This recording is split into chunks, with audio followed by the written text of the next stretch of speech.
요즘 핀란드의 한인마트에는 이것을 사기 위해 줄을 서 있는 사람들을 볼 수 있다고 합니다.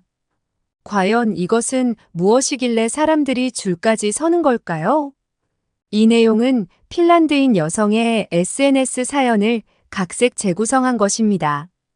구독과 좋아요는 영상 제작에 큰 힘이 됩니다.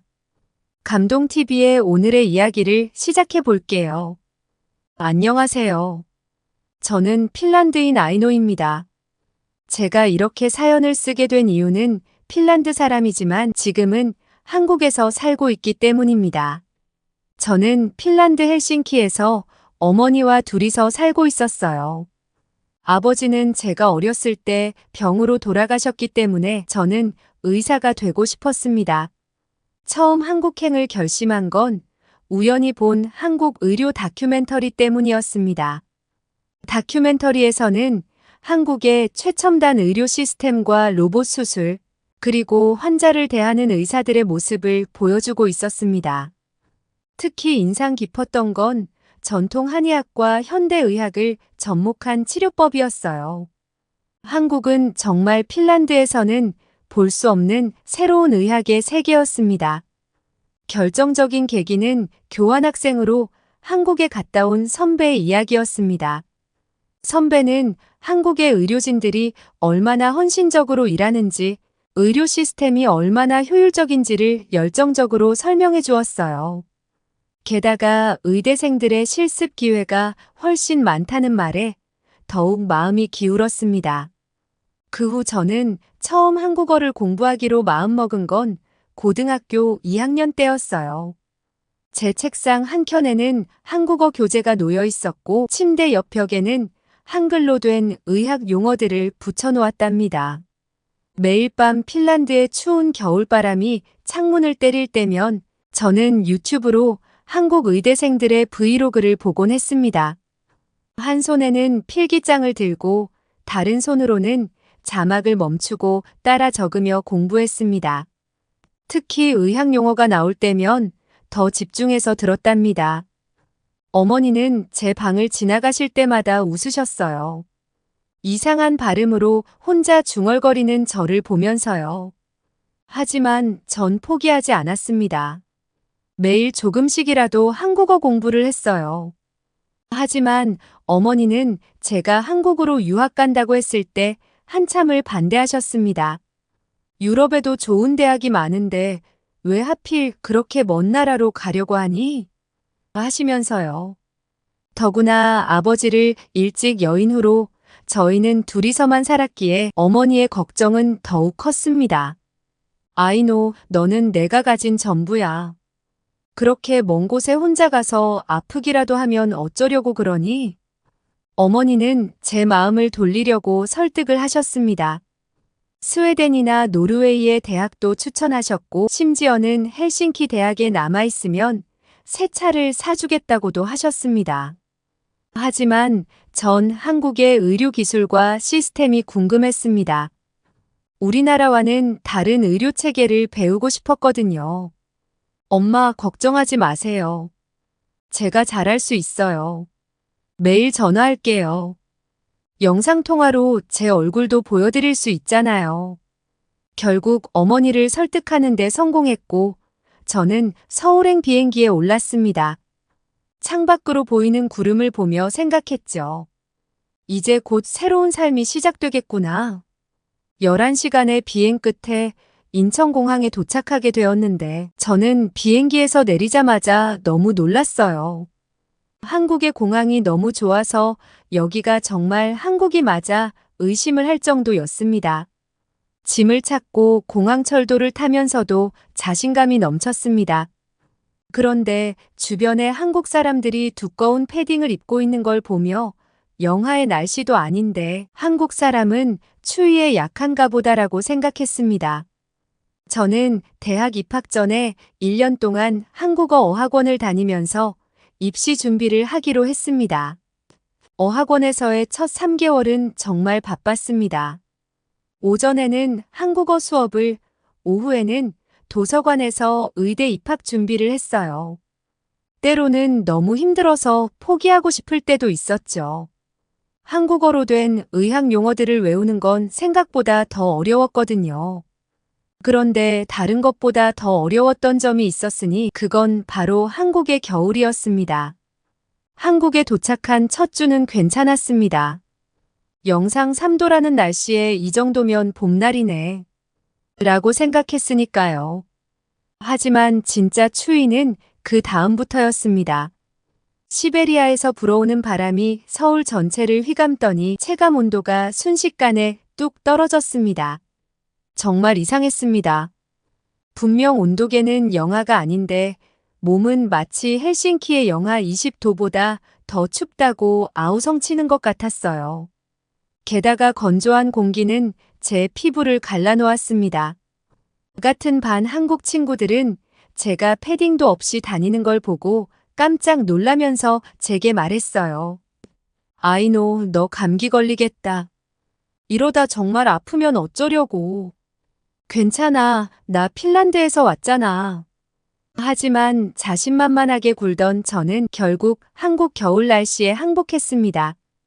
도서관에서 공부하다가 집에 돌아가는 길 칼바람에 눈물이 날 정도였거든요. 다음 날 바로 백화점으로 달려가 긴 패딩을 샀습니다. 그리고 친구가 추천해준 내복도 구매했습니다. 핀란드의 추위와 한국의 추위는 완전히 다르다는 걸 확실하게 느꼈습니다. 왜 한국 사람들이 겨울에 그토록 두꺼운 옷을 입는지, 그리고 왜 따뜻한 음료를 그렇게 자주 마시는지를 이해할 수 있게 되었습니다. 한국의 추위에 적응하면서 공부도 열심히 하였습니다.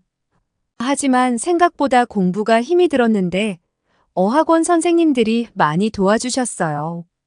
제가 의대 준비를 한다는 걸 아시고 의학 관련 뉴스 기사로 한국어를 가르쳐 주셨답니다. 덕분에 전문 용어들도 자연스럽게 익힐 수 있었어요.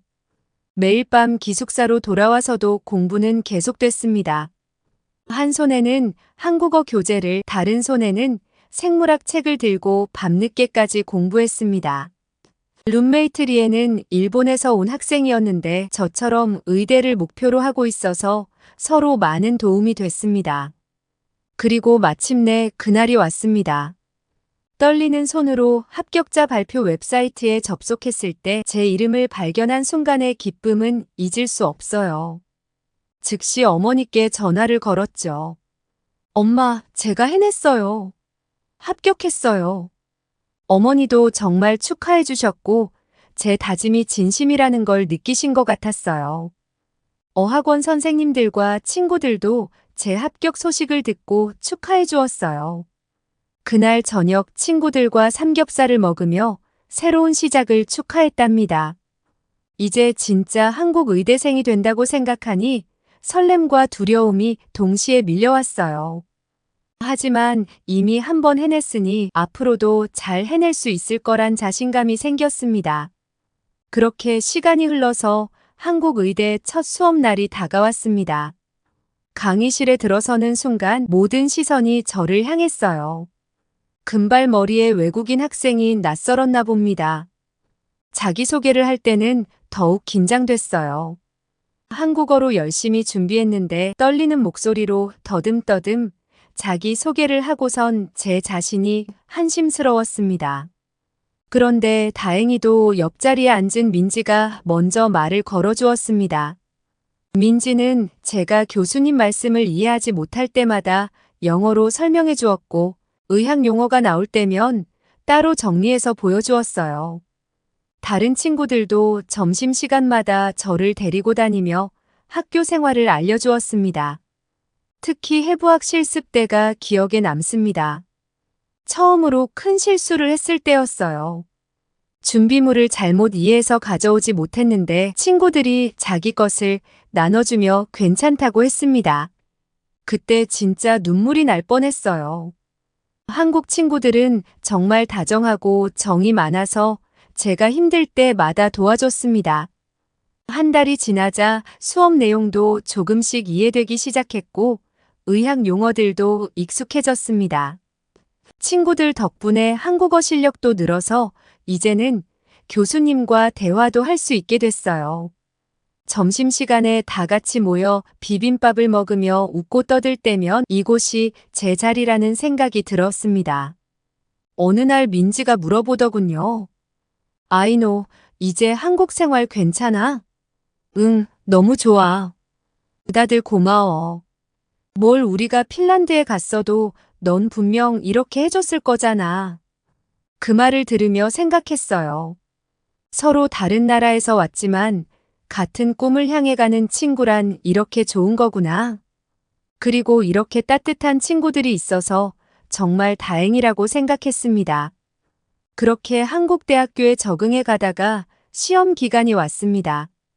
의대생의 삶이란 게 이렇게 힘들 줄 몰랐습니다. 밤 11시 도서관에서 해부학 책을 붙들고 있는데 눈이 자꾸 감기더라고요. 옆자리에 민지가 저를 보더니 저에게 커피 타러 가자는 거예요. 전 커피 마시러 가자는 걸 잘 못 들었나 했는데 민지가 건넨 건 갈색 봉지에 담긴 가루였습니다. 처음엔 의아했죠. 핀란드에서는 커피라고 하면 항상 드립커피만 마셨거든요. 하지만 종이컵에 가루를 넣고 뜨거운 물을 부어서 스푼으로 저었습니다. 그러자 달콤하고 부드러운 향이 올라왔습니다. 첫 모금을 마시는 순간 전 이게 단순한 커피가 아니란 걸 깨달았어요. 따뜻함이 온몸으로 퍼져나가면서 졸음이 순식간에 달아났거든요. 더구나 이 달콤하고 부드러운 맛이라니 너무 맛있어서 놀랐습니다. 핀란드에서는 한 번도 맛본 적이 없는 맛있는 커피였어요. 그날 이후로 전 매일 아침 인스턴트 커피로 하루를 시작했습니다. 한국의 추운 겨울바람을 이겨내는 저만의 비법이 된 거죠. 어머니께 영상통화로 자랑했더니 커피 가루라니 정말 이상하다라고 하셨습니다.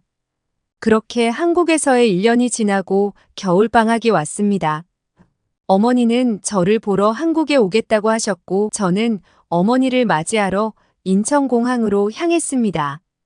인천공항에서 어머니를 뵈었을 때 가벼운 코트 차림이셨던 게 기억납니다. 아이노, 이 정도 날씨에 이렇게 두꺼운 옷을 입고 있니? 어머니는 제 패딩을 보며 웃으셨죠. 하지만 지하철에서 지상으로 올라오시자마자 한겨울 바람을 맞으시고는 한국은 왜 이렇게 춥냐고 하셨어요. 다음 날부터 우리는 서울 곳곳을 다녔습니다. 첫째 날은 경복궁이었어요. 마침 눈이 내렸는데 어머니는 계속 사진을 찍으셨어요. 하얀 눈을 머금은 기와지붕의 모습이 동화 같다면서요. 한복을 입은 관광객들을 보시더니 어머니도 한복을 입어보고 싶다고 하셨습니다. 근처 한복 대여점에서 고운 자주색 한복을 고르셨어요. 어머니는 한복을 입은 모습을 거울로 보시더니 감탄하셨죠. 이렇게 예쁜 옷을 입어보다니. 그렇게 우리는 하루 종일 한복을 입고 경복궁을 거닐었습니다. 북촌한옥마을에서는 재미있는 일이 있었어요. 좁은 골목길을 걷다가 한 할머니를 만났는데 어머니와 할머니가 서로의 언어는 모르면서도 손짓 발짓으로 이야기를 나누시더라고요. 할머니께서 우리를 데리고 한옥 안으로 들어가 전통차를 대접해 주셨습니다. 그런데 어머니와 함께 명동을 걷고 있을 때였어요. 추운 날씨에 어머니가 자꾸 떨고 계셨습니다. 아이노 이상하구나. 핀란드보다 온도는 높은데 이렇게 춥다니. 저는 한국에서 겨울에 제가 했던 말과 똑같은 말씀을 하시는 어머니를 보며 웃음이 났습니다. 결국 우리는 근처 백화점으로 향했습니다. 엄마, 저도 처음엔 한국 사람들이 오버한다고 생각했는데 겨울에 패딩 없으면 안 돼요. 이 롱패딩이 정말 최고예요. 어머니는 처음엔 이렇게 두꺼운 옷은 필요 없다고 하셨어요. 하지만 1시간 동안 여러 패딩을 입어보시더니 결국 저와 똑같은 롱패딩을 고르셨답니다. 패딩을 입고 나오시자마자 어머니 얼굴에 안도의 미소가 번졌어요. 우리는 그대로 근처 카페로 가서 따뜻한 커피를 마셨습니다. 어머니는 패딩 주머니에 손을 넣은 채 창밖에 분주한 서울 거리를 바라보시며 말씀하셨어요. 한국 사람들은 추위와 싸우는 법을 정말 잘 아는구나. 이제 보니 이 두꺼운 패딩도 다 이유가 있었네. 그날 저녁 남산타워에 올라갔을 때는 깜짝 놀라셨어요. 반짝이는 서울의 야경을 보며 어머니가 말씀하셨어요. 한국은 현대와 과거가 아름답게 공존하는 나라라면서 정말 멋진 곳이라고 말씀하셨어요. 그런데 전날 밤새 눈이 많이 내려서 저는 내일 돌아다닐 수 있을까 걱정했습니다. 어머니도 도로에 눈이 가득 쌓여 있는 모습이 보여서 어려울 수도 있겠다고 말하셨어요. 그런데 다음 날 어머니와 저는 밖으로 나와서 놀라운 모습을 보고 말았습니다. 우리는 동대문 디자인 플라자를 구경하기 위해 아침 일찍 나왔는데도 불구하고 도로에는 눈이 전혀 없었습니다. 정말 놀라웠어요. 저는 이 상황이 놀라워서 민지에게 문자를 했더니 민지는 한국은 새벽에 미리 도로에 눈을 다 치워놓기 때문에 그런 거라고 해줬어요. 게다가 열선이 깔려있는 도로도 많아서 기온이 내려가면 자동으로 열선이 동작한다는 이야기도 들을 수 있었어요. 핀란드도 눈이 아주 많이 내리는 나라라서 제설차가 도로를 잘 치워주기는 했는데 한국의 빠른 작업 속도는 상상을 초월할 정도였습니다. 어머니에게도 이 이야기를 했더니 한국은 미래의 도시 같다면서 놀라셨어요. 지하철을 타고 동대문 디자인 플라자로 향했어요. 지하철역도 난방이 되어 따뜻했는데 지하철도 타자마자 너무 따뜻했어요. 그런데 어머니가 좌석에 앉자마자 의자가 이상하게 따뜻하다고 이게 뭐냐고 하는 거예요. 저는 어머니에게 한국은 지하철 좌석에도 난방이 되어 있다고 말씀드렸어요. 핀란드도 지하철이 난방되기는 했는데 좌석까지 되는 걸 본 적은 없었다면서 어머니는 또 한 번 감동하셨습니다. 동대문 디자인 플라자의 미래적인 건물 디자인도 멋졌지만 무엇보다 교통 시스템이 너무 편리하다고 하셨어요. 특히 지하철 좌석의 온열 기능은 계속 말씀하실 정도로 인상 깊으셨나 봅니다. 쇼핑하는 동안 우리는 추운 날씨를 피해 지하상가로 들어갔는데 그곳에서 우연히 노래하는 청년들을 만났어요. 버스킹 공연이었는데 어머니는 그들의 음악에 맞춰 발을 구르시더니 즐거워하셨습니다. 제 원룸에 돌아와서 가장 먼저 어머니께 따뜻한 믹스커피를 건넸습니다. 하루 종일 추위와 씨름하신 어머니께 딱 좋아하실 것 같았어요. 처음엔 인스턴트 커피라고 거절하시려던 어머니가 한 모금 마시고는 놀란 표정을 지으셨어요. 이게 그 인스턴트 커피라고? 굉장히 맛있구나. 온돌 바닥에 앉아 믹스커피를 마시며 어머니는 점점 한국의 매력에 푹 빠지셨습니다. 한국을 여행하는 동안 지하철 좌석의 온열 기능부터 여러 가지 한국에 발달된 시스템은 우리를 감탄하게 만들었습니다. 어머니는 우리 둘만의 비밀이라며 속삭이셨어요. 핀란드가 더 추운 나라인 건 맞지만 한국은 추위와 싸우는 법을 더 잘 아는 것 같다고요. 특히 이 달콤하고 따뜻한 커피처럼요. 마지막 날 근처 마트에 가서 인스턴트 믹스 커피를 카트 가득 담으셨습니다. 이건 우리 이웃들 선물용이야. 분명 그들도 이 맛에 반하게 될 거야. 저는 어머니가 한국과 사랑에 빠지신 것 같아서 어머니의 말씀에 웃었어요. 어머니가 핀란드로 돌아가실 때는 캐리어 하나가 통째로 한국의 인스턴트 커피 믹스로 가득했습니다. 저는 살짝 걱정됐는데 커피 애호가인 핀란드 사람들이 이 인스턴트 커피를 좋아할까 하고 생각을 했습니다. 하지만 제 걱정은 기우였습니다. 어머니의 첫 번째 문자는 충격적이었어요. 아이노, 이웃들이 커피 더 없냐고 계속 물어보는구나. 특히 마르타 아주머니가 매일 우리 집에 와서 커피를 마시고 가신다. 한 달 뒤에는 더 놀라운 소식이 왔습니다. 헬싱키의 한인마트가 맥심 커피 품절 사태를 겪고 있다는 거예요. 어머니의 이웃들이 입소문을 내면서 주변 사람들도 하나둘씩 한인마트를 찾아가기 시작했다고 합니다. 이제는 마트 주인이 나를 보면 한숨부터 쉰단다. 언제 커피가 들어오느냐고 너무 자주 물어봐서. 영하 40도까지 내려가는 핀란드의 겨울, 이제 그들에게도 따뜻한 믹스커피는 필수품이 되었나 봅니다. 한국의 믹스커피가 핀란드에서 새로운 트렌드가 되다니 참 신기하죠? 어머니는 이제 믹스커피 대사라는 별명까지 얻으셨답니다. 저는 아침마다 도서관으로 향하는 길에 온기가 가득한 버스 정류장에서 믹스커피를 마시는 게 일상이 됐어요. 그러다 문득 깨달았습니다. 제가 한국의 리듬으로 살아가고 있다는 걸요. 의대 실습을 마치고 저녁에는 친구들과 치맥을 즐기고 주말이면 한강에서 배달 음식을 시켜 먹었죠. 첨단 기술과 전통이 공존하는 이 도시의 매력에 푹 빠졌습니다. 병원 실습 중에도 놀라움의 연속이었어요. 최신 의료 장비들, 효율적인 시스템, 그리고 환자를 대하는 따뜻한 마음까지 한국을 배워가고 있습니다.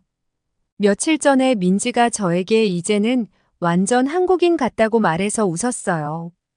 이제는 한파주의보가 발령돼도 두렵지 않았고 지하철에서 핸드폰 결제하는 것도 자연스러워졌어요.